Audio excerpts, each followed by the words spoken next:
Assalamualaikum everyone.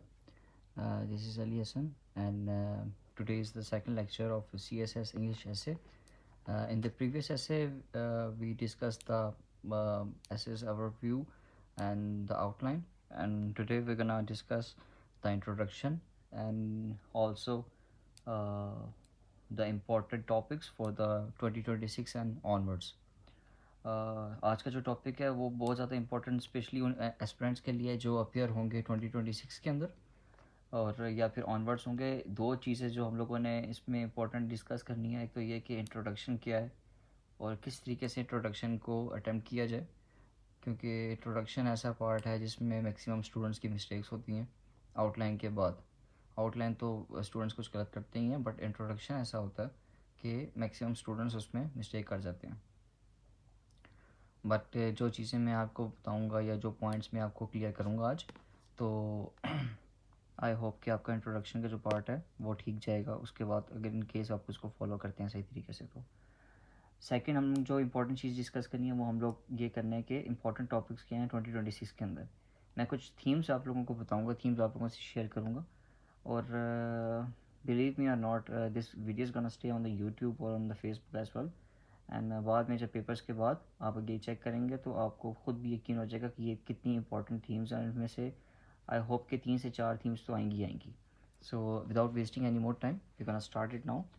Themes जो मैं आपको बता रहा हूँ जो मोस्ट इम्पॉर्टेंट हैं for the CSS 2026 and onwards. सबसे पहली थीम जो है वो है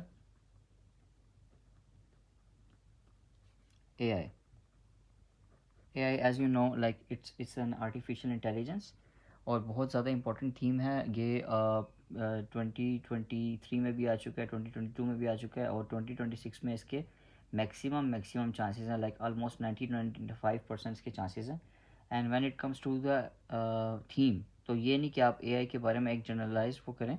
एक आप अगर आपको थीम कोई तैयार कर रहे हैं तो आपको AI के बारे में ईच एंड एवरीथिंग पता होनी चाहिए कि अगर AI वर्सेस ह्यूमैनिटी आ जाता है, डिजिटल कोलोनिज़म आ जाता है, उसके बाद cyber security in global politics आ जाता है, कुछ भी इस AI से रिलेटेड टॉपिक्स आता है, लाइक दूर दूर तक भी अगर आ रहा है कोई टॉपिक जो रिलेटेड AI से है, आपको वो आना चाहिए।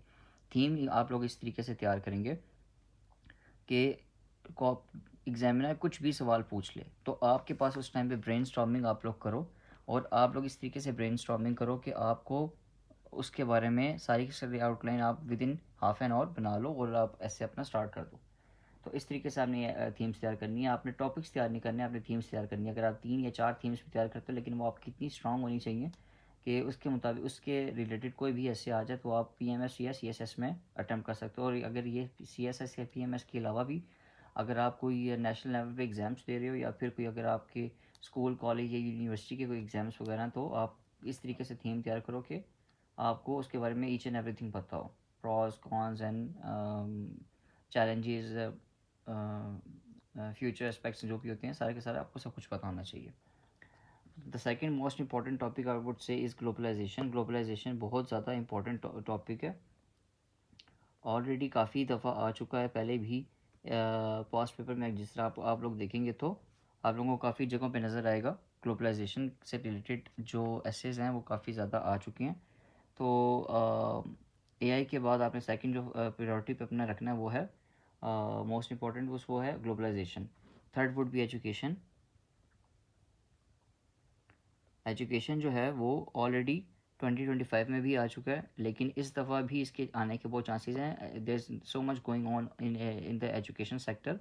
काफ़ी ज़्यादा रिफॉर्म्स आ रहे हैं और अभी स्टिल रिफॉर्म्स लाने की काफ़ी ज़्यादा चेंजेस भी हैं, जो कि अभी पूछे जा सकते हैं, right. This that was the third one. Now will discuss the fourth one, that's the Jio politics. जो भी CSS का स्टडी कर रहे हैं उनको जियो पॉलिटिक्स के बारे में वैसे पता ही होगा, लेकिन मैं फिर भी बता देता हूँ। When it comes to the geopolitics, it's more like to multipolar world order, और इसके अंदर काफ़ी ज़्यादा इकोनॉमिक सेंक्शंस वगैरह ये सारी चीज़ें आ जाती हैं। दैन इट जैसे ब्रिक्स वर्सेस वेस्ट हो गया, उस तरह की सारी चीज़ें भी हमारे जियो पॉलिटिक्स के अंदर आ सकती हैं। तो अगर आप ये वाला टॉपिक तैयार करें, ये बहुत इंपॉर्टेंट टॉपिक है, ये आपको मदद देगा करंट अफेयर्स में, पाक अफेयर्स में, और ऐसे में भी इसके आने के मैक्सिमम चांसेस हैं। Then we'll go to the fifth, sorry, for one, two, three, four, fifth, yeah, fifth most important topic, that would be climate and development.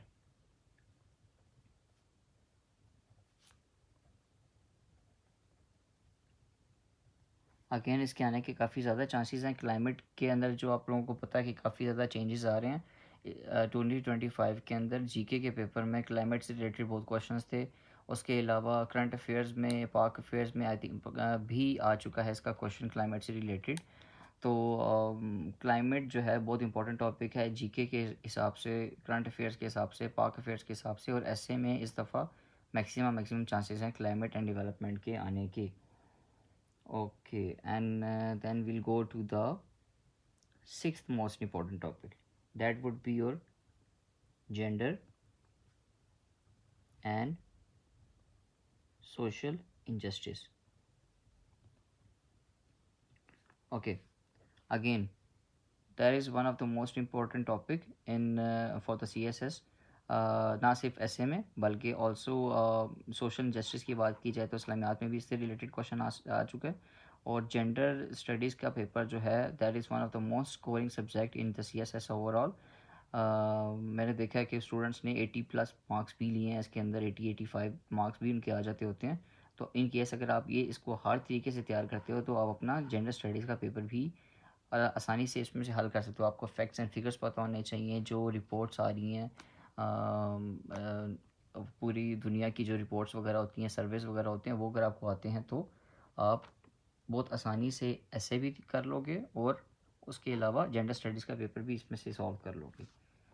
The last but not the least I would से water crisis and the water related issues.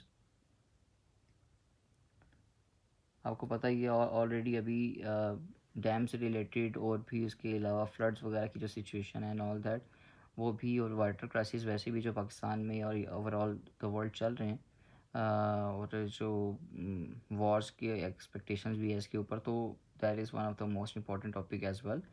तो basically ये 7 themes हैं and I am pretty sure कि इनमें से 3 या 4 themes तो ऐसी हैं जिस पे ऐसे की कोई ना कोई स्टेटमेंट आ सकती है।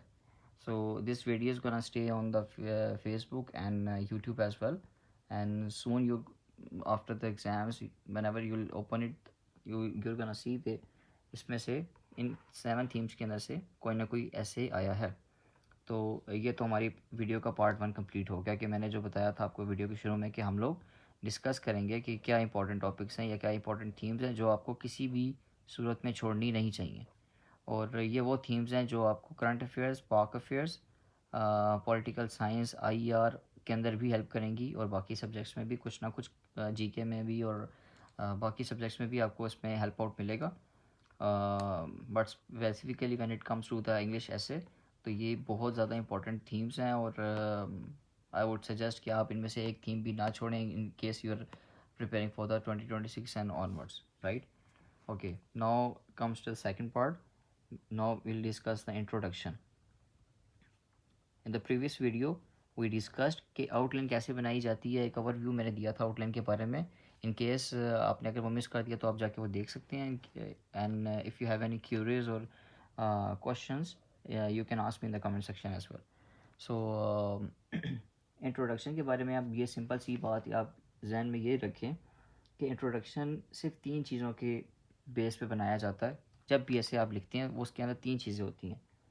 That's your hook plus context plus your thesis. Basically ये आपका इंट्रोडक्शन होता है, जो कि आई वुड से कि 90% लोग इसको फॉलो नहीं करते।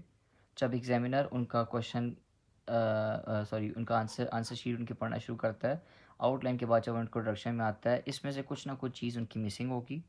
वो क्या करेगा, सीधा क्रॉस मारेगा और वो आपका ऐसे शायद चेक ही ना करे, या अगर चेक करेगा तो वो मार्क्स आपको नहीं देगा, आपको फेल कर देगा। 20s में आपके मार्क्स दे देगा, 30s में दे देगा मैक्सिमम, अगर बहुत भी अच्छा लिखा हुआ हो, लेकिन वो आपको पास नहीं करेगा।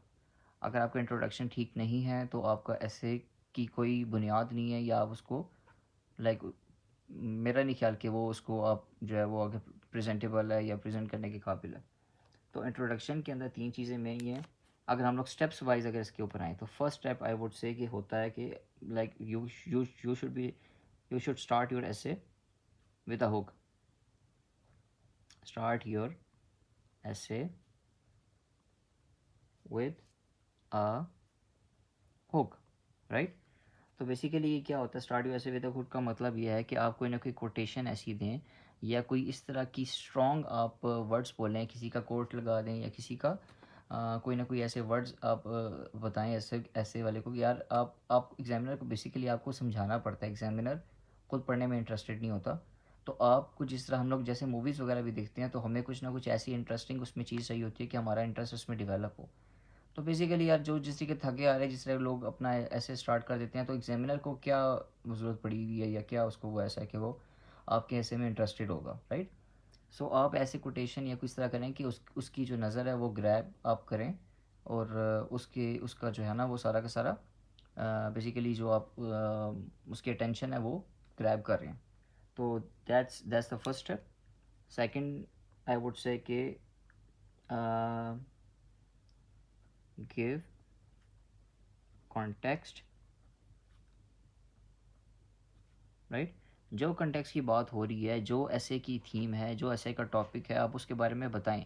आप उसको डायरेक्ट उस वहाँ से शुरू करें, फिर आप उसको बताएं यार, और not with the definition and with anything like this. ये this is not like a kids segment or like a kids examination and all that. ये एक आप नेशनल लेवल भी दे रहे हैं, कुछ ना कुछ उसका कॉन्टेक्स्ट दें, कोई फैक्ट्स एंड फिगर्स वगैरह बताएं, कुछ भी रेलिवेंट, जो भी रेलिवेंट आपका जो चीज़ हो वो आप इसके बारे में शेयर करें। तो third step would be stay relevant, right? Fourth step would be clear and concise. तो बेसिकली होता क्या है कि जब भी जो होता है स्टूडेंट होता है, जब वो अपना पेपर जो है वो अटैम्प्ट कर रहा होता है, पहली बात तो ये कि उसकी क्लियरिटी नहीं होती उसके इंट्रोडक्शन में, इनकेस वो पास नहीं कर सकता। और दूसरा वो कंसाइज नहीं होता, वो दूसरी लंबी लंबी कहानियाँ डाल रहा होगा या फिर सॉरी, वो क्लियर नहीं होगा अपने कंटेक्स्ट के बारे में। तो आपका जो भी टॉपिक है ऐसे का, आप उसके बारे में क्लियर रहें और आप उसमें कंसाइज रहें, ठीक है? टू द पॉइंट बात करें। और इंट्रोडक्शन का ये नहीं है कि आप 4 पेज उस पर लिख दें, जस्ट 1 और 1.5 पेज उस पर आप लिख सकते हैं, लेकिन आपका वो बहुत क्लियर और बहुत कंसाइज होना चाहिए, बहुत ऑथेंटिक और टू द पॉइंट वर्ड्स होने चाहिए। Last but not the least, thesis statement at the end. मैंने अपने पिछले लेक्चर में भी ये बताया था कि बहुत से स्टूडेंट्स ऐसे हैं जो कि थीसिस स्टेटमेंट को आउटलाइन के अंदर लिख देते हैं। ठीक है, अच्छी बात है, लिख देते हैं, बट आप ये नहीं जानते कि आपका थीसिस स्टेटमेंट किस नौइयत का है, कितना अच्छा है या कितना अच्छा नहीं है, और एग्जामिनर को पसंद आएगा या नहीं आएगा। अगर आपने आउटलाइन में लिख दिया है और हो सकता है कि भाई वो एग्जामिनर को पसंद ना आए और आपकी आउटलाइन क्रॉस करके वो आगे चेक ही ना करे। बेहतर यही होता है कि आप अपने इंट्रोडक्शन के एंड में आपका अपना थीसिस स्टेटमेंट जो भी है वो 2-3 लाइन्स का वो थीसिस स्टेटमेंट लिखें और अपनी बात को कन्वे करें, राइट? तो आपने आउटलाइन में अपना थीसिस स्टेटमेंट नहीं लिखना। आउटलाइन के अंदर इंट्रोडक्शन की जो आप हेडिंग देंगे उसके अंदर थर्ड पॉइंट या सेकंड पॉइंट आप थीसिस स्टेटमेंट के लिख सकते हैं, लेकिन आपकी जो थीसिस स्टेटमेंट की जो पूरा सेंटेंस है वो अपने इंट्रोडक्शन का आखिरी जो आप उसकी जो लाइन होगी वो उसमें आप लिखें और अपने इंट्रोडक्शन को ख़त्म करें, ठीक है? तो मैं एक एग्जांपल भी दे देता हूँ और फिर इसको वीडियो को जो है हम लोग एंड करते हैं कि एक जैसे एक टॉपिक है कि आई वुड से कि climate action is not a choice, it's a necessity, right? आगे ये टॉपिक है, आई थिंक इससे रिलेटेड भी कुछ आ सकता है, ये बहुत इंपॉर्टेंट टॉपिक है फॉर द 2026 एंड ऑनवर्ड्स। तो अगर ये टॉपिक इन केस आ जाता है तो आपने इसको क्या करना होगा, जैसे मुझे एक कोड याद है काफ़ी पुराना, तो वो उसकी उसके कुछ वर्ड्स ऐसे थे, मैन हैज़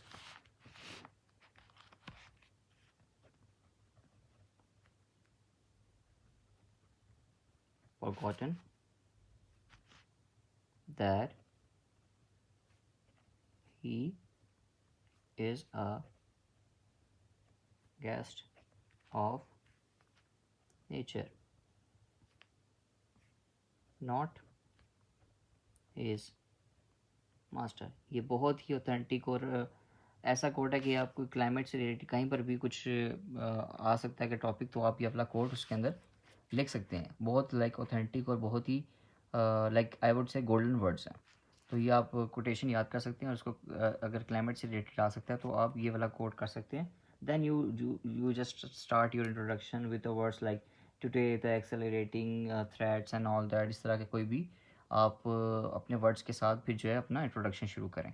बट लाइक ये वाला आएगा, ऐसा कोट आएगा, फिर यहाँ से ही आप अपना इंट्रोडक्शन जो है वो स्टार्ट करेंगे, and you will write about 150 words and और मे बी लाइक 1.5 पेजेस और 1 पेज आप उसके ऊपर इंट्रोडक्शन के ऊपर लिखें, और then you go to the second paragraph, right. So ये शॉर्ट सी एक थी जो बहुत ही इंपॉर्टेंट वीडियो थी, क्योंकि इसके अंदर ये दो चीज़ें जो हैं ये आई वुड से क्या है, अगर ये किसी को पता लग जाए और इसके ऊपर अगर अच्छे तरीके से वो अमल करे तो मेरा नहीं ख्याल कि उसका इंट्रोडक्शन या फिर ख़राब होगा किसी भी वे में। और या फिर अगर ये थीम्स वो तैयार करता है, कोई भी एस्पिरेंट है, अगर वो ये थीम्स के ऊपर काम करता है तो उसका ऐसे किसी भी वे में उसको फेल करेगा, या फिर इसके अलावा अगर वो इसके अलावा वो तैयार करा तो चलो अच्छी बात है, पर ये थीम्स बहुत इंपॉर्टेंट है, इसके ऊपर लाजमी लाजमी काम करें। और नेक्स्ट वीडियो में वी विल डिस्कस के पैराग्राफ की कंस्ट्रक्शन कैसे होती है, पैराग्राफ कैसे बनाया जाता है, जो कि आगे जितने भी पैराग्राफ्स होंगे, आप 15 16 18 पैराग्राफ्स अगर लिखते हैं तो मैं आपको बताऊंगा कि पैराग्राफ्स किस तरीके से लिखा जाता है। तो वो एक शॉर्ट सी वीडियो हम लोग नेक्स्ट वो बनाएंगे, और एक थीसिस स्टेटमेंट भी थोड़ा सा काम करेंगे। तो stay tuned, and in case if you have any kind of curious, you can put a question on the comment section. Okay, thank you so much. Allah Hafiz.